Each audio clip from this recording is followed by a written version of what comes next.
Сәлеметсіздер ме балалар? Бүгін 42-ші сабақты өтетін боламыз.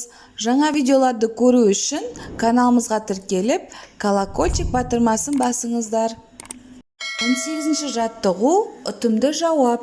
Болашақ суретші бала: бір күні 13 жыл қой бақтым, енді оқимын. Таяқ қуат болса да мұрат емес деп Жаркентке жаяу кетеді. Жаркентте байларға жалшы болып, аздаған тиын тебен табады. Ол ақшасына қағаз, бояу сатып алатын. Абылхан 25 жасқа келгенде оқу іздеп Алматыға жол тартады. Оның небары 2 сыныптық білімі болды.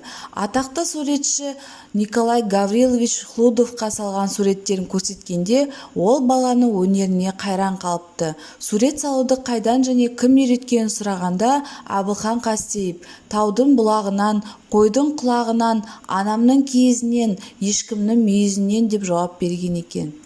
Мәтін кім туралы? Абылхан Қастеев туралы не білесің? Абылхан Қастеев қазақтың әйгілі кескіндемеші, график суретшісі, қазақ бейнелеу өнерінің негізін салушылардың бірі. Туып өскен жері Алматы облысына қарасты Жаркент төңірегі. Қазақстанның халық суретшісі, Қазақстан суретшілер одағының басқармасының төрағасы. Еңбек жолын түркісіб теміржол құрылысында жұмысшы болып бастады. Москвадағы көркем сурет студияларында Хлудов пен Бродскийден сабақ алды. Халық өмірінің алуан көріністерін шынайы бейнелеген 1000-нан астам көркем туындыларын дүниеге келтірген. Абылхан Қастеев қол өнеріне, онан соң суретшілік өнерге жастайынан бейім болған.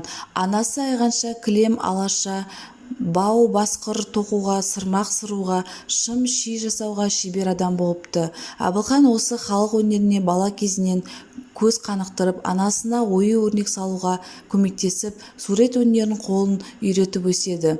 Оның 1930-31 жылдары салған «Қарындастың портреті», «Автопортрет» атты туындыларын түпнұсқаға ұқсастығы және кейіпкер болмысын ашуға деген талпынысымен ерекшеленеді. Абылхан Қастеевтің Николай Хлудовқа берген жауабын топта талқыла. Ол неліктен солай жауап берді? Николай Хлудов Абылхан Қастеевтен сурет өнерін қайдан үйренгенін сұраған кезде, ол табиғаттың әдемілігіне тамсанып, керемет туындылардың шыққанын айтқан. Мәтін кімнің атынан баяндалып тұр? Мәтін Абылхан Қастеевтің атынан баяндалған. Авторы Әміртай Бөриев. Мәтіннен туынды сөздерді тап. Мәтіндегі туынды сөздер жалшы, суретші, атақты, сыныптық деген сөздер екен балалар. 19-шы жаттығу: мақалдың қатесін түзеп жаз. Білімді бас әріппен, жастан ақыл шығар үтір. Ақылды қарттан нақыл шығар нүкте. Туынды сөздерді тауып, оларды сөз құрамына талда.